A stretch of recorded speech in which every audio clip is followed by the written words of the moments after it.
Baik, selamat sore Bapak-bapak dan Ibu. Kalau ada Ibu, saya lihat dulu satu-satu ya. Oh, belum ada ibunya ya. Selamat sore Pak Adi, Pak Daud, Bapak Dul Majid, Pak Fajar, Pak Hilmi, Muhammad Fahmi, dan Bapak Ratno. Oke, selamat sore semuanya. Kita bertemu lagi dalam webinar yang diselenggarakan oleh forexcmf.com. Dalam hal ini disampaikan oleh tim market analis dan edukasi dari forexcmf.com. Nah, topik webinar kita sore ini adalah, saya bacakan judulnya saja, 4 jurus hebat dalam mengelola dana trading Anda. Oke, kita mulai saja ya. Sebenarnya kita akan berbicara tentang manajemen risiko di sini. Ya, kita bicara tentang manajemen risiko. Nah, manajemen risiko itu apa sebenarnya? Manajemen risiko kita bisa lihat di situ adalah sebuah proses menganalisa dan mengambil tindakan untuk menghadapi ketidakpastian transaksi. Saya perlu ingatkan bahwa dalam trading forex terutama tidak ada satu orang pun yang bisa menjamin bahwa Anda pasti akan mendapatkan untung dari setiap transaksi Anda. Tidak ada. Tidak ada jaminan bahwa Anda akan memperoleh keuntungan. Tidak ada yang namanya profit guarantee. Tidak ada hal seperti itu.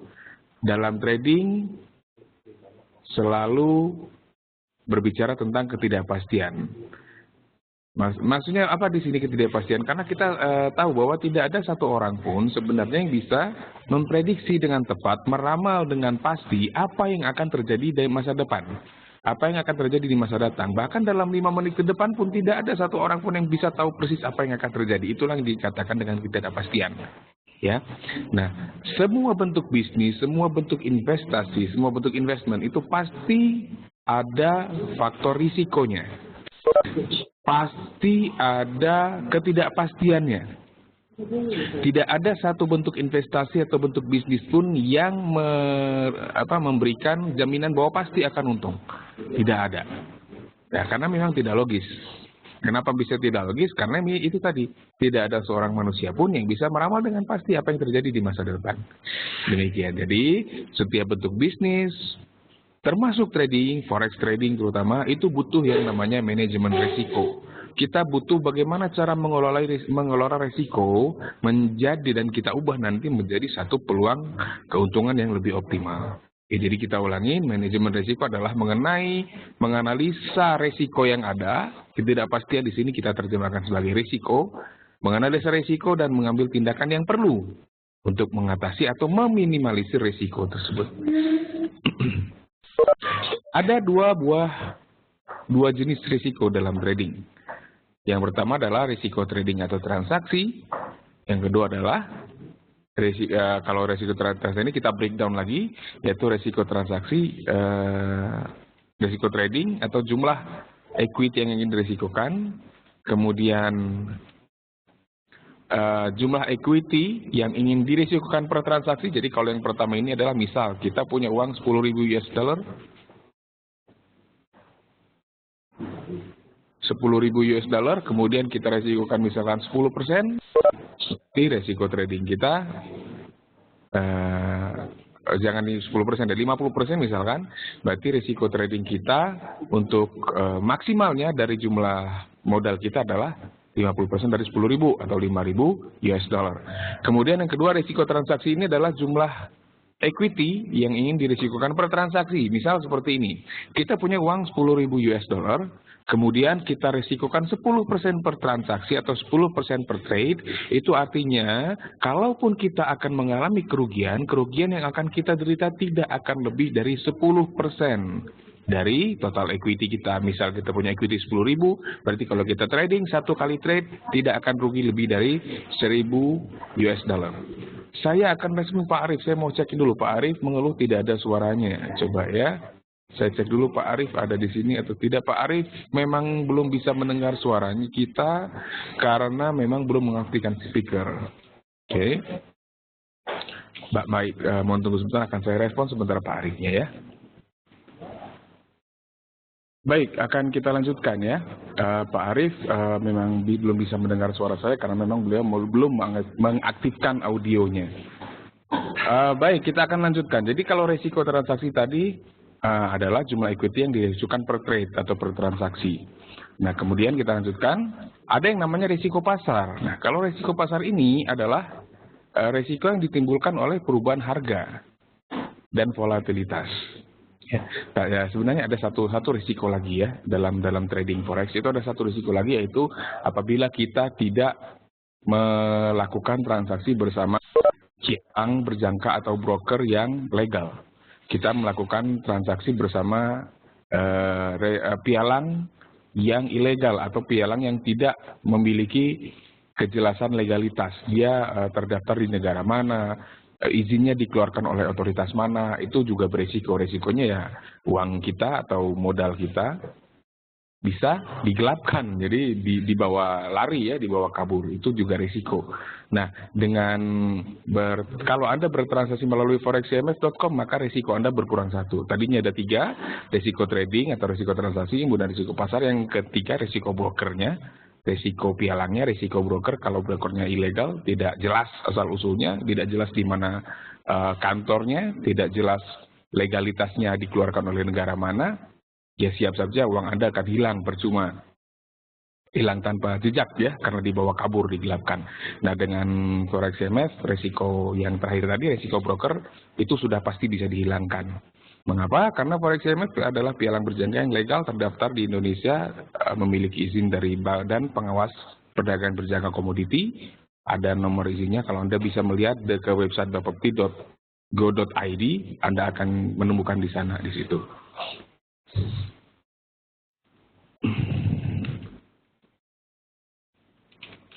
Oke,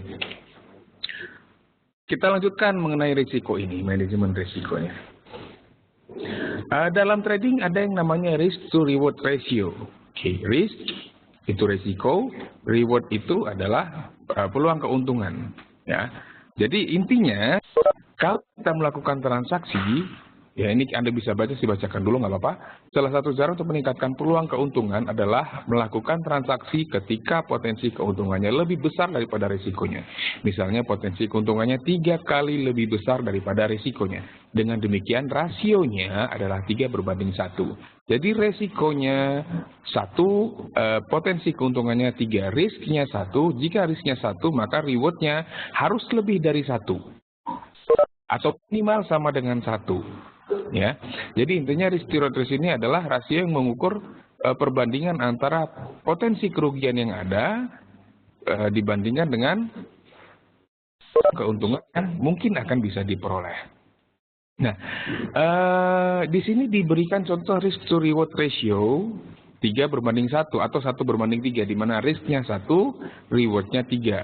Jadi kalau Anda melakukan transaksi, misalkan Anda punya loss atau Anda sudah berdasarkan analisa atau analisis yang Anda lakukan, analisa teknikal atau fundamental, atau Anda gabungkan teknikal dan fundamental, Anda sudah melakukan analisa, Anda putuskan melakukan transaksi, dan Anda bisa tetapkan bahwa resikonya adalah seperti yang tadi, misalkan $1.000 per transaksi, misalkan Anda tetapkan $1.000 per transaksi untuk batasan risikonya.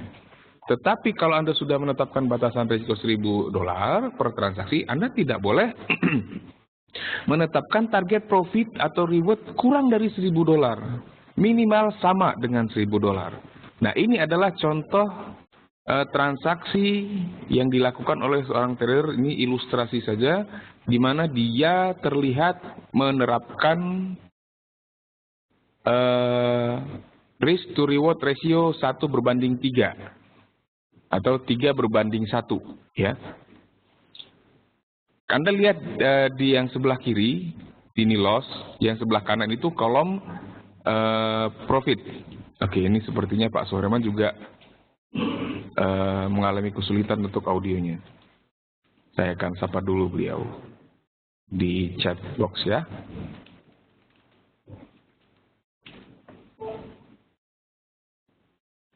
Oke. Nah, kalau kita lihat dia melakukan dari sampel 10 kali transaksi atau 10 kali trade, ya. Risk to reward ratio itu berbeda dengan win ratio ya. Kalau win ratio itu dari 10 kali transaksi, transaksi yang mendapatkan profit ada berapa buah atau berapa kali. Misalkan seperti ini. Kalau kita lihat ini dia loss 1, 2, 3, 4, 5 kali, mendapatkan profit pun 1, 2, 3, 4, 5 kali. Dengan demikian berarti win ratio si trader ini adalah 50%. Win ratio-nya 50%. Atau dari 10 kali transaksi dia bisa 5 kali profit, 5 kali loss. Nah, risk to reward ratio-nya itu masuk ke stop loss dan potensi keuntungan, profit. Nah, dia menerapkan 1:3. 1 loss, 3 profit. Dia loss 1000, kalau dia loss 1000, kalau dia profit 3000. Kita bisa melihat bahwa dengan win ratio yang hanya 50%, jadi kita dengan 10 kali transaksi ini dia tidak 100%. Akurasinya tidak 100%. Keuntungan yang dia peroleh tidak 100% dari jumlah seluruh transaksi. 10 kali transaksi tidak 10-10-nya profit. Tapi 5 kali loss, 5 kali profit. Kita bisa melihat bahwa dengan risk to reward ratio 1:3, maka walaupun win ratio-nya 50%, dia tetap masih bisa membukukan profit sebesar $15.000. Karena kalau dia loss hanya 1000, setiap kali profit dia 3000. Sekali loss hanya 1000, sekali profit dia bisa dapat 3000. Sehingga total loss yang dia derita hanya 5000. Sementara total profit yang dia dapatkan itu 15.000 gross. Netnya adalah 15.000 dikurangi 5.000. Berarti dia dengan win ratio 50% dan risk to reward ratio 1:3, dia masih bisa mendapatkan profit sebesar $10.000. Ya. Jadi ini merupakan bukti bahwa manajemen resiko, salah satunya ini risk to reward ratio, dengan manajemen risiko itu bisa membantu kita untuk tidak selalu harus mendapatkan profit dalam setiap transaksi. 1, 2, 3, 4, 5 kali loss tidak ada masalah. Yang penting apa? Yang penting adalah ketika kita profit itu harus lebih besar daripada loss. Minimal sama. Jadi kalau sama misalkan kalau profit 1000, loss 1000 juga, ya minimal tidak loss. Minimal dengan win loss ratio 50% masih break even point, masih impas. Nah, seperti itu. Yaitu tentang risk to reward ratio. Oke, sebelumnya saya mau ingatkan bahwa Anda yang ingin bertanya atau berdiskusi melontarkan topik apapun yang terkait dengan manajemen risiko dan manajemen modal, silakan langsung chat ya. Ketikkan pertanyaan Anda di chat box, akan saya pantau terus, nanti kalau ada muncul pertanyaan baru akan segera saya jawab. Oke, ada tool atau alat-alat yang bisa dilakukan atau dimanfaatkan untuk mengelola risiko atau tools dalam manajemen risiko. Pada dasarnya ada 4 teknik risk management atau 4 risk management tool. Ya, pada dasarnya diantaranya adalah cut loss atau juga biasa disebut dengan stop loss. Kemudian ada switching atau ada juga yang menyebutnya sebagai cut and switch. Kemudian ada locking, ada juga yang menyebutkan dengan hedging, dan yang terakhir ada cost averaging. Nah, sebelum kita masuk ke masing-masing pembahasan tentang 4 risk management tool ini, kita jawab dulu pertanyaan dari Pak Dul Mazid ya. Pak Dul Mazid bertanya, Pak, kalau di Forex CMF punya risiko besar karena minimal lotnya 0,1. Jadi buat pemula lebih cepat habis modalnya. Beda kalau minnya 0,1 lot. Bagi pemula bisa hemat modal jika terjadi rugi. Berbicara mengenai risiko seperti yang saya katakan tadi, tidak hanya berbicara mengenai berapa besar stop loss yang harus kita pergunakan atau alokasi risiko. Tadi risiko trading dan ada risiko dari modalnya juga kita bisa lihat ya. Nah, kalau Anda misalkan nih, Anda punya uang 10.000 atau $10.000 katakan. Sekali transaksi, Anda tetapkan loss maksimal $1.000 atau 10%. Kalau kita bicara $1.000 itu berarti di forexcmf.com itu adalah 100 atau 1000 pips karena kita pakai 5 desimal. Nah, 1000 pips itu Anda melakukan analisa misalkan. Anda sudah melakukan analisa teknikal, Anda melihat ada peluang buy entah peluang sell. Katakan itu peluang buy, tapi jarak antara level buy Anda dengan support kunci yang terdekat, kita tahu bahwa jika support tembus, itu merupakan tanda untuk cut loss, itu adalah ya katakanlah 500 pips ya. 500 pips. Itu berarti sama dengan $500. Nah, kalau Anda punya transaksi resikonya 10%, maka Anda boleh masuk 2 lot. Oke? 2 lot. Kenapa? Karena maksimal risiko akan menjadi $1.000. Nah, tetapi beda ceritanya jika Anda melihat, oh ada peluang buy, tapi kok stop loss-nya jaraknya 1.500 pips. Jaraknya kok 1.500 pips, Anda tidak boleh masuk dengan 1 lot.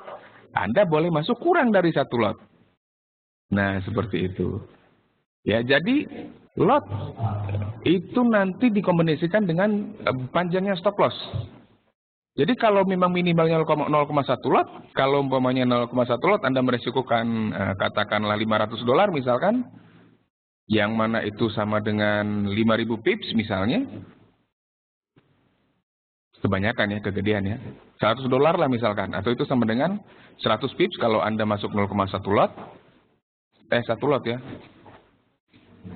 1 lot, jangan masuk 1 lot, kurangi lotnya. Tapi kalau tidak memenuhi, kok saya sudah minimal 0,1 lot misalkan, sudah menggunakan minimum lot 0,1 lot, tapi kalau dihitung-hitung, itu stop lossnya lebih dari, misalnya batas risiko kita dari 10%, kita jangan masuk. Kita tunggu nanti sampai ada peluang yang memenuhi trading plan kita. Ingat, ada trading plan dalam trading. Ada trading plan termasuk penggunaan lotnya juga termasuk di situ. Nah, itulah sebabnya kekuatan modal sangat penting. Kekuatan modal sangat penting. Jadi sebenarnya begini, kita bicara kekuatan modal tidak hanya berbicara mengenai nominalnya, tapi kita juga berbicara mengenai pengelolaannya. Dengan misalkan kita punya $500, seperti ditanyakan Pak Muhammad Fahmi, kita punya 500 USD.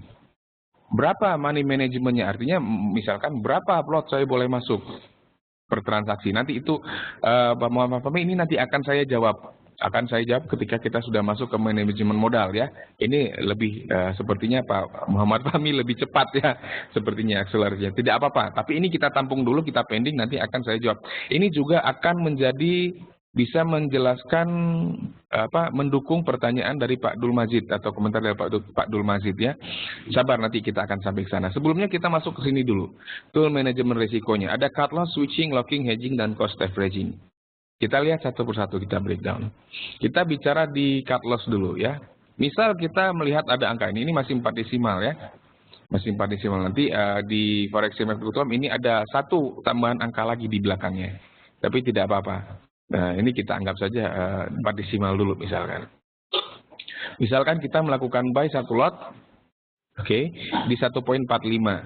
Kemudian ternyata tiba-tiba harga turun. Ketika harga tiba di 1.4450,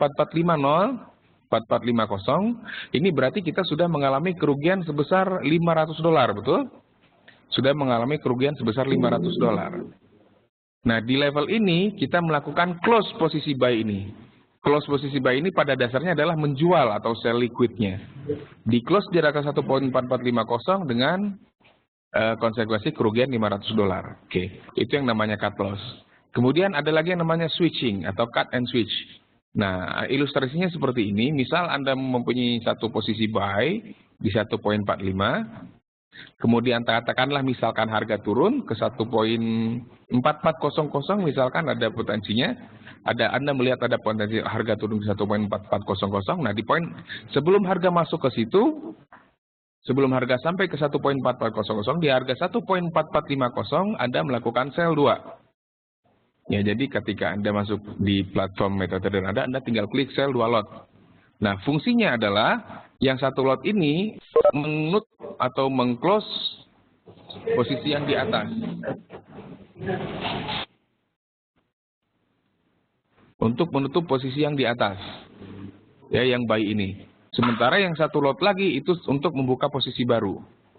Ya, kita sudah lihat dari sini ke sini itu adalah kerugian sebesar $500, sehingga kalau harga turun sampai ke 1.4400, posisi sell yang baru ini mendapatkan keuntungan sebesar $500 juga. Nah, ini tentu menjadi titik break even point-nya. Jadi impas ya. Kalau harga makin turun lagi, maka posisi sell yang ini, yang 1 lot baru ini, akan memiliki atau mendapatkan keuntungan semakin cepat. Nah, keunggulan dari switching ini adalah kita bisa mencoba untuk meraih peluang yang lebih besar untuk menutupi untuk menutupi kerugian sebelumnya. Tetapi ingat bahwa teknik switching ini memiliki tingkat tekanan mental yang lebih tinggi daripada cut loss. Cut loss yang tadi yang kita bicarakan, cut loss itu membuang kerugian. Kayak kalau kita rugi, kita buang saja. Close posisinya, rugi $500 di contoh yang tadi. Apakah itu menyakitkan? Ya, menyakitkan, betul. Tetapi dibandingkan dengan switching, apabila Anda buka satu lot lagi di sini, ingat sekali lagi, tidak ada jaminan harga akan kembali turun. Sehingga beban mental Anda akan semakin besar. Akan ada potensi harga kembali akan naik ke atas. Jadi yang ini sudah ditutup, buka sel satu lagi, ternyata harga naik lagi, jadi ruginya 2 kali lipat. Jadi alih-alih bisa menutupi kerugian sebelumnya, malah kerugiannya bertambah. Nah, kalau Anda ingin melakukan teknik switching ini, Anda harus memastikan bahwa ketika Anda buka posisi switch-nya di sini, buka posisi balik arahnya di sini, Anda harus pastikan kalau dia posisi buy, Anda turun, Anda harus pastikan ini support benar-benar tembus. Dan support yang tembus itu adalah support kuncinya. Sehingga peluang dia untuk terus turun akan cukup besar. Ingat sekali lagi, ini membutuhkan skill pemahaman support dan resisten yang lebih tinggi daripada yang pertama tadi, yang cut loss. Kemudian yang kedua, teknik switching itu memberikan tekanan mental yang lebih besar daripada cut loss. Ya, jadi mikirnya 2 kali, udah loss, harus mikir lagi, ini posisi yang baru kira-kira mau gimana ini? Dia mau naik atau mau turun? Nah, itu jadi beban mentalnya bertambah. Oke, dari ABG 46945. Gimana menentukan titik support dan resistance untuk membuka buy or sell? Oh, untuk posisi tentang support dan resistance ini memang sayang sekali kita tidak membahasnya sekarang ya. Kita tidak membahasnya sekarang, tetapi itu sudah kita bahas beberapa waktu yang lalu. Tetapi kalau siapa ini ABG ya, namanya ABG, ingin mengetahui tentang support dan resistance, Anda bisa masuk ke halaman forexcmf.com. Mana tadi? forexcmf.com.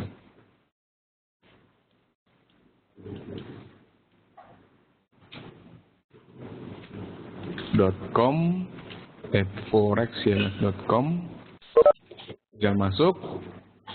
Nanti Anda bisa cari nanti di situ.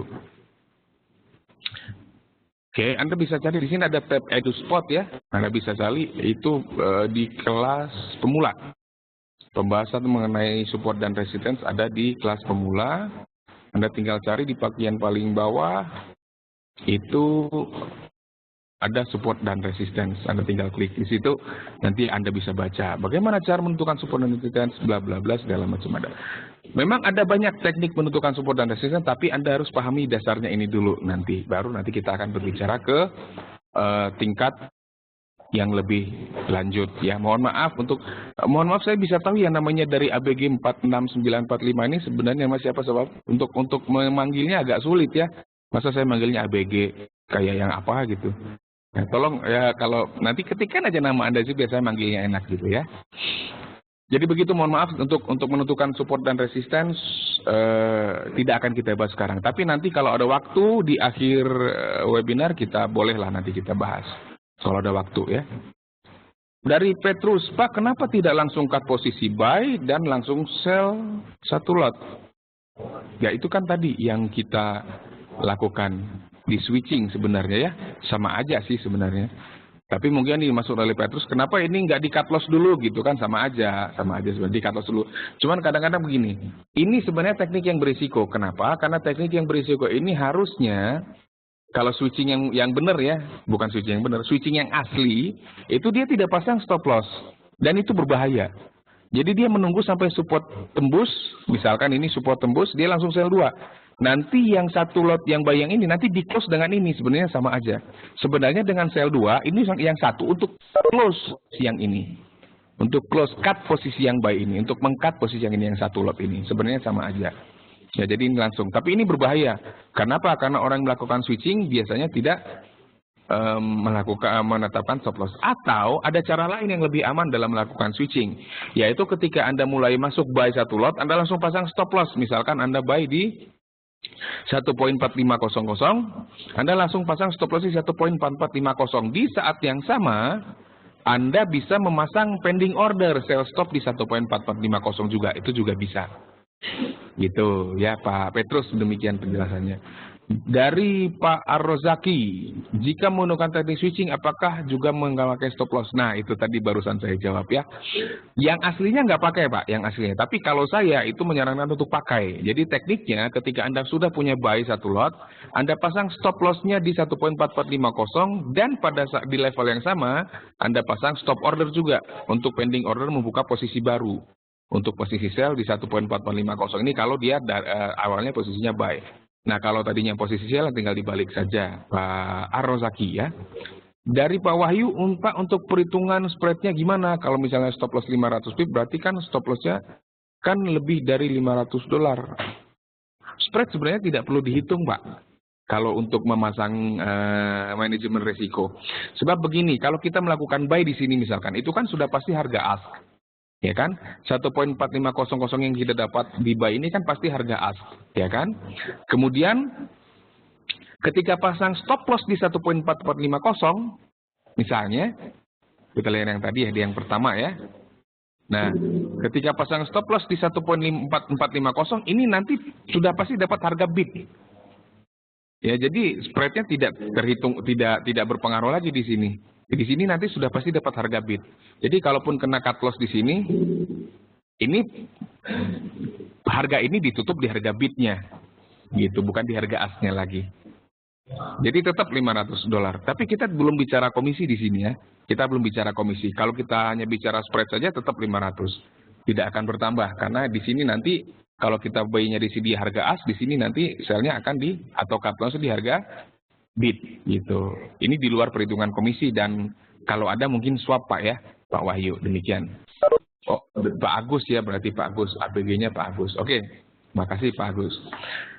Dari Pak Daud, Pak kalau mau tanya, jika teknik switching margin level makin kurang. Jika melakukan teknik switching, apakah margin level berkurang gitu ya mungkin ya? Sebenarnya enggak, karena ketika melakukan switching yang satu posisi tadi, ya ini yang posisi ini sudah ditutup, ya jadi margin levelnya kembali full, kembali ke yang sebelumnya. Tapi tentu berkurangnya bukan karena buka posisi baru, tapi berkurangnya karena equity berkurang. Jadi kalau equity berkurang, pasti margin level juga berkurang. Gitu. Artinya tidak seperti sebelum buka posisi buy ini. Gitu. Jadi berkurangnya bukan karena melakukan switching, melainkan karena sudah mengalami kerugian sebelumnya, sehingga equity-nya berkurang. Oke, dari Pak Rozegi sudah dijawab. Oke, nah itu tadi switching ya. Nah, ini sekarang kita mau bicara locking atau hedging. Nah, ini sebenarnya salah satu teknik yang tidak saya rekomendasikan. Hedging atau locking adalah teknik yang tidak saya rekomendasikan. Kenapa nanti akan kita bahas. Tapi saya ceritakan bukan untuk dilakukan ya. Saya tidak menyarankan untuk melakukan ini. Saya hanya ingin menjelaskan bahwa ada di luar sana orang yang melakukan teknik seperti ini. Bagi saya teknik ini useless. Nanti akan kita lihat. Kenapa useless? Locking atau hedging nih, misal kita punya posisi buy satu lot ya di 1.4450, kemudian harga turun. Ya, katakanlah kalau kita punya posisi buy harga turun tentu kita rugi kan? Katakanlah ketika harga di 1.4400 kita membuka posisi baru sell satu lot. Membuka posisi baru bukan untuk menutup posisi yang ini. Kita tidak close posisi buy-nya, melainkan kita buka posisi sell baru di 1.4400. Ingat bahwa keadaan ini sudah loss ya. Keadaan ini sudah loss. Kita punya posisi buy di 1.4450, harga turun ke 1.4400, posisinya sudah loss. Ini harus diingat, posisinya sudah loss. Saya tekankan berkali-kali, posisinya sudah loss. Berapa lossnya? Yaitu sebesar buy di 1.4450, harga di 1.4400, berarti lossnya sebesar $500. Oke, $500. Buka posisi sell satu lot baru di 1.4400, kemudian harga turun ke 1.4350. Orang yang melakukan locking atau hedging, dia melihat di 1.4350 akan ada peluang rebound. Harga akan kembali naik. Maka dari itu dia close posisi sell ini. Posisi sell yang ini dia close di harga 1.4350. Ini jebakannya adalah di sini, trapnya itu di sini. Orang cenderung melihat bahwa keadaan saat ini itu sudah profit. Karena sell yang ini, kalau ini di close, akan masuk ke account balance, bukan? Iya kan? Akan masuk ke account balance sebesar $500. Orang menganggap dia mengalami keuntungan. Orang menganggap dia mendapatkan profit sebesar $500. Padahal sebenarnya kalau kita lihat, dia masih punya satu posisi terbuka di sini. Dia masih punya satu posisi terbuka di 1.4450. Dan pada saat harga berada di 1.4350, posisi buy ini mengalami kerugian sebesar berapa? $1.000. Ya, jadi walaupun posisi sell ini ditutup dengan keadaan profit, keadaan untung di 1.4350 dan tercatat di account balance kita sebesar $500 keuntungan, ingat bahwa masih ada floating loss sebesar $1.000.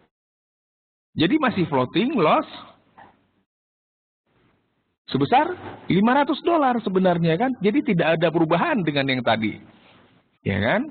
Kemudian ketika dia, karena dia menganggap ini adalah support yang kuat, harga kemungkinan akan rebound, dia close posisi sell ini.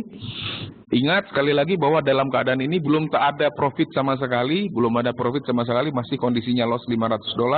Dan ketika harga naik ke 1.4500, dia close posisi buy ini. Posisi buy yang ini dia close di harga 1.4500 dan dari sini ke sini berarti mendapatkan keuntungan $500. Sehingga dia menghitung dari sini ke sini dapat $500, dari sini ke sini dapat $500. Ya, jadi untungnya total $1.000. Kalau benar keadaannya seperti ini. Kalau benar keadaannya seperti ini, permasalahannya kemudian adalah tidak ada yang bisa memastikan ketika dia close posisi sell yang ini, dia buang di sini, harga akan naik atau turun. Kalau ketika dia close posisi sell yang ini, dalam artinya itu membuka kuncian atau membuka lock, membuka kuncian, maka posisi buy ini akan terekspos lagi. Dia akan menghadapi risiko yang lebih besar lagi. Kalau harga makin turun, yang tadinya hanya rugi $500, bisa semakin besar kerugiannya, bisa semakin besar. Dia turun ke 1.4300 misalnya, maka posisi buy ini akan mengalami kerugian sebesar $1.500. Gitu. Tadinya hanya 500 tambah 1.500, di loss lagi. Berarti jadi 1.500. Yang keuntungan dari sini ke sini itu ya tidak ada artinya. Gitu. Saya akan jawab dulu dari Bapak Soherman. Pak, kalau 0,1 modal 500 bisa Pak? Bisa. Tapi nanti tergantung perhitungan manajemen modal dan manajemen risikonya Pak. Bisa. Jawabannya bisa. Dari Bapak Petrus. Pak, bagaimana kalau kita locking saat posisi profit? Ini pertanyaan menarik. Namanya locking profit. Tetapi untuk apa? Untuk apa? Sebenarnya tidak ada gunanya. Locking ketika loss maupun ketika profit itu tidak ada pengaruhnya ke equity kita sama sekali. Tidak ada pengaruhnya. Ya, jadi kalau sudah profit ya close saja. Sebab sebenarnya begini. Ketika Anda ini contoh ya. Anda punya buy satu lot new di 1.450, sell lagi satu lot di sini. Ini pada dasarnya sudah cut loss. Pada dasarnya sudah cut loss, tetapi hanya tidak terlihat. Seolah-olah masih ada posisinya. Padahal ya sudah cut loss sebenarnya ini. Ini sebenarnya sudah cut loss. Karena apa? Karena pada saat ini Ya, dari Pak Petrus mungkin saat itu masih ada dan ada harapan lagi. Ya, oke, harapan naik, oke, kita bicara harapan naik ada. Tapi pada saat ini di equity Anda sudah berkurang $500. Ya, pada saat seperti ini, apapun yang terjadi, equity Anda sudah berkurang $500. Sudah berkurang $500, bukan mau akan berkurang lagi, tapi sudah berkurang $500. Lah, kemudian apa bedanya dengan cut loss? Ingat dalam trading, kalau kita sudah punya posisi terbuka, yang kita lihat bukan lagi balance, melainkan equity. Yang kita lihat ketika sudah ada posisi terbuka bukan lagi balance, melainkan equity. Balance bisa menipu kalau kita melihat balance ketika ada posisi terbuka. Yang kita lihat adalah equity. Ketika equity sudah berkurang, sudah. Artinya ya memang sudah loss. Sudah loss. Beda kalau ini belum ada. Kalau ini belum buka posisi sell lagi, belum di locking, ada peluang naik, oke, no problem. No problem. Ya, walaupun secara psikologi trading itu tidak baik, tapi itu pokok bahasan yang berbeda. Memang betul masih ada peluang naik lagi. Nah, kalau memang masih ada peluang naik, ngapain di close? Ingat bahwa melakukan ini sama saja dengan meng-close posisinya. Sekali lagi karena apa? Equity sudah berkurang $500. Apapun nanti yang terjadi, mau harga terus turun, mau harga naik sampai ke berapapun, equity-nya sudah berkurang, tidak akan bertambah lagi. Kecuali kalau terjadi kejadian seperti ini. Ya. Dan ini beban mentalnya jauh lebih berat daripada switching tadi. Ya, yang beban mentalnya paling ringan itu cut loss. Cut loss, habis itu switching, setelah itu baru hedging. Ya, seperti itu. Bayangkan apabila Anda melakukan ini, Anda Anda liquid, Anda close posisi sell ini di harga sekian. Anda akan bertanya-tanya lagi, harganya mau naik atau turun? Katakan, oh saya yakin harganya mau naik kok. Kenapa? Karena ini adalah support yang kuat. Kemudian sistem trading saya sudah sistem trading saya sudah confirm kasih sinyal buy.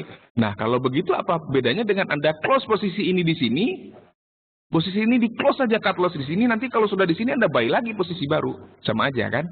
Itu jadi ini useless kena. Nah, kalau sampai ini overnight berlarut-larut akan menjadi beban mental yang makin berat ke seorang trader. Nah, bicara mengenai beban mental, saya perlu ingatkan bahwa dalam trading itu faktor psikologi sangat memegang peranan yang sangat penting. Kalau Anda berlarut-larut memikirkan posisi ini di mana dibuangnya gitu kan, Anda akan semakin cepat lelah. Pikiran Anda makin rumit atau makin ruwet pikiran Anda ya, akan cepat lelah. Nanti setiap keputusan yang diambil dalam kondisi yang tidak fit, biasanya adalah biasanya adalah keputusan yang tidak tepat atau keputusan yang salah. Ya, jadi hedging saya tidak rekomendasikan untuk dilakukan. Oke.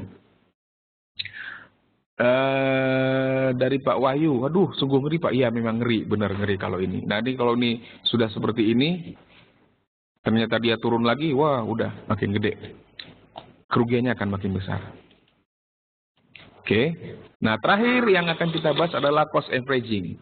Ya, cost averaging ini tekniknya lebih sederhana, tetapi justru ini memiliki resiko yang paling besar sebenarnya. Risikonya paling besar, beban mentalnya juga paling besar. Ya, ini mungkin semua sudah tahu ya. Ini cost averaging, Anda buy satu lot, terus harga turun, wah kena bom harganya ya ke 1.4450. Di sini buy lagi satu lot lagi. Ya, ingat ini sudah loss berapa? Sudah loss $500. Harga turun lagi tuh, kena bom lagi tuh, seperti bom Nagasaki dan Hiroshima ya. Turun ke 1.4400, buy lagi satu lot lagi. Ya, ingat ini sudah loss 50. Dari sini ke sini sudah loss 1000. Dari sini ke sini sudah loss 500. Total sudah loss 1.500 US dollar. Harga turun lagi. Ini sudah loss berapa, saudara-saudara? Ini kalau kita hitung dari sini ke sini banyak. Saya males ngitungnya. Tapi di sini instead of alih-alih untuk menutup posisi yang sudah rugi ini, trader tersebut buy lagi satu lot lagi. Ya.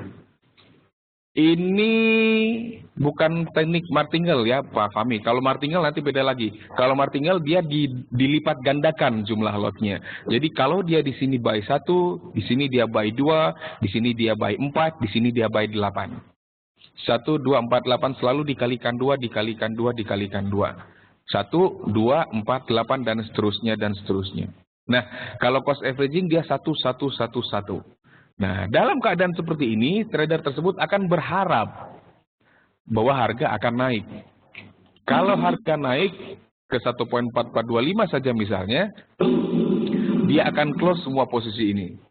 Dia close semua posisi ini dengan kondisi break even point. Ya. Akan sangat manis kisahnya jika harganya naiknya sampai ke atas. Ya, kalau harganya naik sampai ke sini, dia baru dapat dia profit $3.000. Seperti itu. Tetapi ini kan kisah manisnya. Ini kisah manisnya. Kalau Anda melakukan teknik cost averaging, Anda harus siap. Pertama siap mental, kedua siap modal. Bagaimana siap mental, siap modalnya? Anda harus siap apabila harga sewaktu-waktu kembali turun, terus turun. Kalau Anda ingin melakukan cost averaging, modal yang Anda harus miliki bisa dikatakan unlimited, harus unlimited. Demikian. Ya, sama-sama Muhammad Fahmi. Oke, ya ini cost averaging. Nah, itu. Oke. Nah, dari 4 risk management tools yang saya sampaikan, ya. Jadi seperti ini tentang risk manajemen risiko. Usaha apapun yang digeluti tidak pernah terlepas dari risiko. Apalagi forex yang high risk, ya high risk, tapi di high return. Risiko tidak dapat dihilangkan, ya. Dihindari pun sulit. Yang kita bisa lakukan hanyalah mengelola risiko itu. Ya, jadi ketika kita sudah klik buy atau sell, risiko itu selalu mengambil. Ya, jadi dengan mengendalikannya, mengelolanya itu baru kita bisa berupaya untuk meminimalisir risiko tersebut. Nah, dari 4 risk management tool yang saya paparkan tadi, yang paling saya rekomendasikan adalah cut loss. Ya, memang sakit ya, cut loss itu memang sakit. Tetapi ingat bahwa yang namanya risk management tool, alat untuk memanage risiko pasti terjadi ketika risikonya sudah ada, sudah terjadi, sudah loss dulu. Nah, kalau Anda nggak mau pusing, cut loss adalah salah satu jalan yang paling paling efektif ya. Efektif ketika dia sudah cut loss-nya, sudah selesai. Habislah risiko tersebut, hilang risikonya. Selama kita tidak buka posisi baru lagi. Sudah loss $500 selesai. Kita tinggal tidur di malam hari dengan tenang, nyenyak, besok lusa bisa kita cari lagi peluangnya. Bandingkan dengan Anda melakukan switching. Anda buy, harga turun Anda switch, yang buy di close, kemudian buka satu posisi baru lagi sell. Bayangkan apabila posisi itu terjadi berjalan overnight. Apakah Anda bisa tidur dengan nyenyak? I don't think so. Gitu. Apalagi Anda punya locking. Anda sudah lock, Anda pikirkan di mana harus buka ini locking. Ketika Anda sudah buka, Anda berpikir lagi, apakah harga akan rebound atau terus turun ke bawah? Bagaimana ini ceritanya? Apakah Anda bisa akan tidur dengan nyenyak? Saya tidak pikir seperti itu. Oke, averaging, apalagi averaging. Oh, dari Pak Petrus, Pak, saya masih kurang paham dari averaging. Tadi kok bisa ya Pak? 1.4425 bisa balik modal. Ini ceritanya Pak. Kan dari sini dari sini ke sini itu kan lossnya 75 tuh. Dari sini ke sini. Dari sini ke sini kan lossnya 25. Betul? Jadi total loss 100. Posisi yang ini dan posisi yang ini mengalami loss total 100. Kemudian posisi yang ini sampai ke 1.4425 itu kan plus 75. Oke, kemudian posisi yang ini sampai ke 1.4425 itu plus 25. Plus 75 plus 25 100. Di sini minus 100, di sini plus 100 jadi 0. Itu ceritanya Pak Petrus. Ya, kalau saya tidak salah hitung. Tapi mudah-mudahan tidak salah hitung. Sebab saya sudah hitung ini berkali-kali. Oke, demikian. Nah, jadi yang paling disarankan apa adalah cut loss sebenarnya. Tapi apakah kemudian orang tidak boleh melakukan averaging? Boleh. Tapi itu tadi saya katakan syaratnya adalah modal harus kuat, mental harus kuat. Apakah tidak boleh melakukan switching? Boleh. Syaratnya adalah mental juga harus kuat. Lebih kuat daripada cut loss. Apakah tidak boleh melakukan hedging? Ya. Saya mengatakan tidak perlu melakukan locking. Itu seperti lingkaran setan yang hanya memerangkap kita dalam putaran-putaran yang tidak tentu gitu ya. Ketika sudah dibuka lockingnya bingung lagi. Ini mau naik atau mau turun. Gitu. Nah, yang bisa kita lakukan apa untuk meminimalisir risiko? Yang pertama pasti melakukan analisa terhadap pergerakan pasar. Kemudian tidak boleh serakah, tidak boleh greedy, ya. Gunakan stop loss. Nah, itu pasti harus ada. Lalu persiapkan psikologi trading yang matang. Oke, jadi seperti itu ceritanya. Kalau mau meminimalisir risiko, tidak boleh serakah. Jadi serakah ini begini misalnya.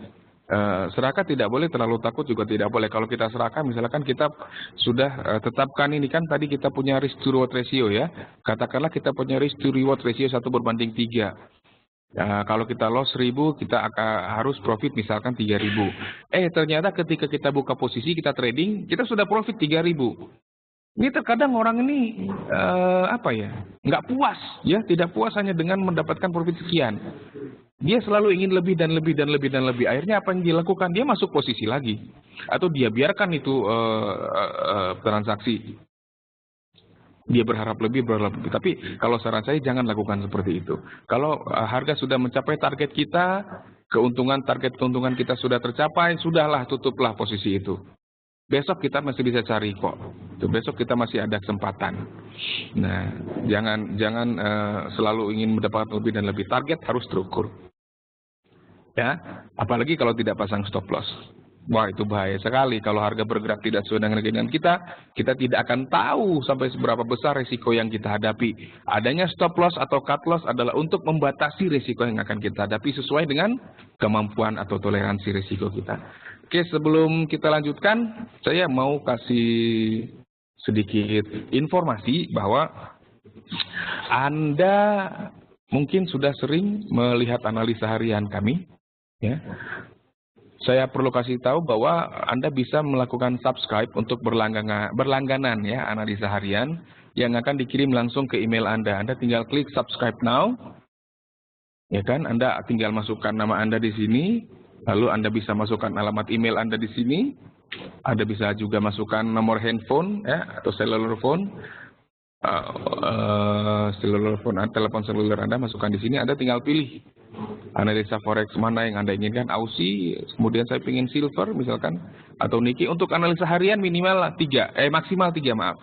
Maksimal 3 ya untuk yang harian. Lalu Anda klik subscribe sekarang. Seperti itu. Ada juga kita kita juga menyediakan outlook mingguan ya. Outlook mingguan. Ya. Nah, analisa forex mingguan bisa dilihat di website kita. Ini juga bisa di-subscribe. Ya, untuk analisa forex mingguannya. Jadi ini di sini ada data fundamentalnya, ada ulasan fundamental ada, ulasan teknikal juga ada. Nah, kalau Anda sudah melihat analisa ini, misalkan, saya melihat analisa forex mingguan yang disediakan tanggal 9 sampai 13 Februari. Nah, saya melihat apaan ini? Oh, ini apa maksudnya? Oh, ini apa maksudnya? Bingung. Anda tinggal tanya di sini, Anda arahkan kursor ke kotak hijau ini, Anda klik live chat. Anda tinggal pilih market analyst di sini, Anda masukkan nama, alamat email, lalu nanti ketika Anda sudah selesai memasukkan alamat email, seperti ini misalkan. Nah, nanti akan muncul start chat ini. Anda tinggal klik, nanti akan terhubung ke kami, tim market analyst. Kami online mulai pukul 8 pagi sampai 10 malam waktu Indonesia Barat. Ada pertanyaan dari Pak Hilmi. Pak, bagaimana jika modal saya sangat kecil, kurang dari $100, berhubung saya masih mahasiswa? Di Forex CMF sebenarnya kita tidak merekomendasikan untuk melakukan transaksi dengan modal $100. Gini, saran saya untuk Pak Hilmi adalah satu. Anda coba dulu melakukan transaksi di demo account. Anda bisa buka demo account-nya di sini. di trading, open demo account, ya. Kemudian caranya Anda bisa masukkan juga kembali, masukkan nama Anda di sini. Dan email sehari-hari ya, email ini harus alamat email yang aktif, yang benar-benar Anda pergunakan setiap hari. Kemudian nomor handphone nanti karena kami juga membutuhkan konfirmasi melalui suara, misalkan seperti itu. Lalu Anda bisa pilih virtual marginnya 50.000 misalkan US dollar. Lalu write code below. Kode ini yang Anda ketikkan di sana. Jadi 88976 ya, itu sama dengan yang ini. Lalu cek Anda setuju dan telah membaca kebijakan privasi, lalu Anda tinggal klik start demo, nanti akan ada email konfirmasi yang dikirim ke email yang telah Anda daftarkan ini. Nah, Anda coba dulu melakukan transaksi demo account. Tapi jangan lupa perlakukan demo account Anda seperti real account. Caranya seperti apa? Caranya adalah dengan menerapkan trading plan yang benar di situ. Kalau memang harus pasang stop loss, pasanglah stop loss. Kebanyakan orang kalau melakukan demo account itu mengabaikan sama sekali yang namanya manajemen risiko. Karena memang tidak ada risiko sungguhan yang terlibat di situ. Anda tidak akan kehilangan apapun walaupun demo account Anda hancur, loss besar-besaran. Uang Anda tidak akan hilang karena memang uang yang digunakan uang virtual. Nah, Anda coba melakukan demo account untuk Pak Hilmi sampai Anda bisa benar-benar mengumpulkan melakukan transaksi dengan baik. Anda bisa mengumpulkan profit yang konsisten dari situ. Nah, selama Anda melakukan demo account itu, Anda kumpulkan uang Anda sedikit demi sedikit, sedikit demi sedikit, sedikit demi sedikit. Sampai Anda bisa paling tidak memiliki 500 US dollar untuk bisa bertransaksi di forexcmf.com. Gitu. Ya, jadi ketika Anda sudah punya 500 dollar, Anda sudah tinggal trading, Pak Hilmi. Karena memang sudah berlatih. Dari Pak Muhammad Fahmi, demo account tinggal 1 hari, bagaimana bisa bertambah hari? Ini sepertinya Anda tinggal ini saja ya. Kalau masalah seperti itu saya kurang paham ya, Muhammad Fahmi ya. Saya masih kurang paham mengenai hal tersebut. Anda nanti tinggal bisa nanti bertanya ke customer support atau sales ya melalui live chat. Kalau untuk itu saya tidak terlalu memahami. Tapi ya saya sarankan ya Anda buka saja langsung real account Muhammad Fahmi. Nanti kalau Anda sudah menjadi nasabah nanti kita kasih full support. Full support. Anda ingin masuk posisi, ingin bertanya, kami akan support secara full. Oke, jadi untuk Muhammad Fahmi nanti bisa coba tanyakan ke departemen new sales atau customer support. Dari Ratno, Pak, dari Pak Hilmi, oke Pak, terima kasih kembali sama-sama. Dari Ratno, Pak, saya di demo account, order posisi profit, real account, skalos. Wah, apakah order saya enggak ngaruh. Kalau di real account maupun real account saja, order Anda tidak akan berpengaruh ke pasar. Karena apa? Karena yang ditransaksikan adalah transaksi derivatif. Tidak akan berpengaruh, kecuali Anda melakukan transaksi dengan nominal misalkan 1 miliar dolar misalkan. Ya itu baru bisa berpengaruh. Tapi kalau Anda hanya trading 1 dolar, enggak akan pengaruh, Pak. Pak Rono enggak akan pengaruh. Ini nanti kaitannya dengan psikologi trading, Pak. Kebetulan saya sedang menyiapkan ya. Saya sedang menyiapkan sebuah artikel yang terkait dengan psikologi trading. Tapi sebenarnya sudah banyak sih di website kita itu sudah banyak artikel-artikel yang terkait dengan psikologi trading. Anda tinggal masuk ke artikel inspirasi, Anda tinggal cari di sini banyak sekali. Ya, swing trading, support resisten, kesalahan dalam strategi forex trading. Nah, ini tentang psikologi trading. Banyak sekali, masih banyak. Masih banyak sekali, Pak. Ini nanti kaitannya dengan psikologi trading, Pak. Ya, nah, seperti itu. Dari Pak Waya lagi, Pak, terkadang saya merasa takut. Sebenarnya saya ke Pak Hilmi dulu ya, Pak Hilmi. Kenapa saya sarankan tidak untuk melakukan trading di forexcmf.com dengan modal yang minim? Karena itu tadi, Pak. Karena kekuatan modal sangat penting, gitu. Jadi semakin kuat modal itu akan semakin besar peluang kita untuk berhasil. Dari Pak Wahyu lagi, terkadang saya merasa takut kena stop loss saat membuka posisi, akhirnya saya memasang trailing stop. Cuman profit sering juga tidak sampai target karena trailing stopnya kena. Apakah karena terlalu pendek jaraknya, Pak? Mohon penjelasan. Trailing stop sebenarnya cukup bagus, tetapi yang menjadi masalah adalah trailing stop itu baru teraktivasi atau baru aktif apabila kita sudah mencapai profit tertentu. Misalkan sudah mencapai profit $250 baru diaktif. Benar ya? Bahayanya adalah apabila ternyata kita belum sempat mencapai profit sekian, trailing stop sebesar trailing stop yang kita pasang, harga sudah telanjur bergerak ke arah yang berlawanan dengan posisi kita. Itu berbahaya, Pak. Kalau trailing stop kena nggak ada masalah, Pak. Yang penting profit sebenarnya. Itu fungsi trailing stop sebenarnya. Tetapi yang menjadi berbahaya adalah Anda tidak memasang stop loss. Kenapa Anda terkena stop loss terus? Mungkin stop loss-nya terkenanya terlalu sering, Pak ya. Itu adalah kaitannya dengan penempatan stop loss-nya. Kebetulan tadi siang saya berbicara dengan Pak Muhammad Fahmi melalui live chat. Pertanyaan yang sama juga kalau tidak salah, saya menyarankan ada masalah dalam penempatan stop loss. Menempatkan stop loss sebenarnya cukup mudah, ada beberapa metode, banyak metode sebenarnya. Metode yang cukup mudah adalah kita pergunakan support dan resistance, kuncinya. Ya, untuk kali itu kita tidak akan bahas sekarang. Yang jelas Anda cari support resistance kuncinya, Anda tempatkan stop loss di area tersebut. Jadi kalau Anda punya posisi buy, Anda tempatkan stop loss-nya di bawah support kunci itu. Kalau Anda punya posisi sell, Anda tempatkan stop loss-nya di atas support kuncinya. Atau bisa juga dengan menggunakan indikator ATR seperti yang saya jelaskan tadi siang dengan Pak Fahmi. Anda bisa cari di sini, di artikel inspirasi, kebetulan masih ada di page pertama. Anda bisa cari. Itu di mana ya? Nah ini, menempatkan stop loss dengan ATR. Ya, bisa. Coba Pak Wahyu ya. Coba dulu pelajari di situ, Pak. Nanti kalau ada pertanyaan bisa nanti langsung live chat dengan kami. Dari Pak Petrus, kalau kita punya modal 500, saya kira ini kayaknya pertanyaannya kita stop dulu ya. Saya akan menjawab pertanyaan yang sudah ada dulu sebab waktu kita tinggal 2 menit lagi. Saya khawatir waktu kita tidak cukup. Dari Pak Petrus, Pak, kalau kita mau punya modal 500 sementara asumsi pembukaan minimal 0,1 lot, sementara anjuran per trade tidak lebih dari 2-5% modal, bagaimana mengakalinya? Anda cari, memang jadi balik lagi Pak, semakin sempit, semakin kecil modal kita, semakin sempit ruang gerak kita, memang seperti itu. Cara mengakalinya adalah jangan terlalu bernafsu untuk bertransaksi Pak. Ini balik lagi psikologi ini. Misalkan seperti ini nih, kalau 5% dari modal kan berarti itu hanya berapa tuh? Sebenarnya saya anjuran per trade tidak lebih dari 25%, itu sepertinya itu kalau di forex sepertinya terlalu itu ya, terlalu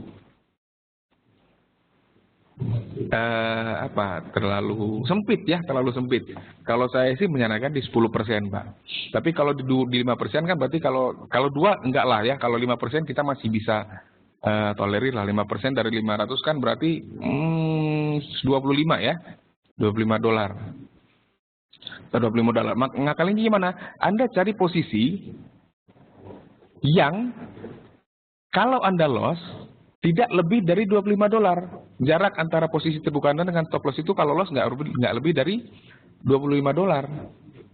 Nah, seperti itu. Itu aja Pak sih sebenarnya. Sederhana saja. Jadi ya, tapi tentu saja nanti tidak akan terlalu sering peluang seperti itu muncul. Harus bersabar. Pak Petrus ya. Seperti itu. Bagaimana untuk penutupan stop loss? Bukakan semakin kecil range batas stop loss-nya akan lebih sering kita sentuh. Tidak terlalu sering jika Anda menggunakan ATR. Ya, terlalu sering. Tapi balik lagi Pak, kalau kita lihat nanti kondisi pasarnya seperti apa, trending atau sideways. Kalau sideways dengan range yang sempit ya, kalau saya sih mending tidak usah trading. Mending betul-betul Pak harus ekstra sabar ya, harus seperti itu.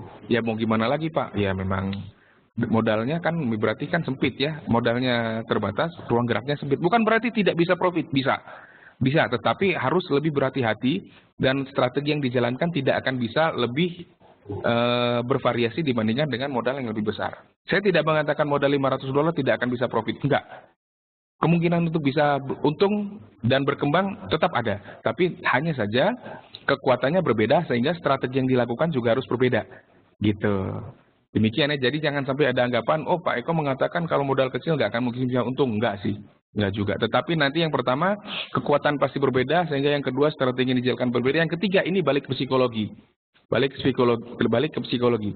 Ketenangan mental kita akan berbeda juga, gitu. Jadi harus lebih sabar. Ibarat sniper ya, sniper penembak runduk, penembak jitu, dia nggak pernah dibekali peluru yang terlalu banyak.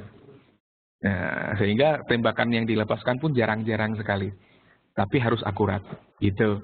Oke, terima kasih waktu dan perhatiannya. Terima kasih atas pertanyaan-pertanyaannya juga. Waktunya sudah habis, sudah 4:30 sore waktu Indonesia Barat. Mohon maaf ya apabila banyak kesalahan dalam membawakan materi dari saya. Sekali lagi terima kasih atas waktu dan perhatiannya. Selamat sore dan semoga sukses.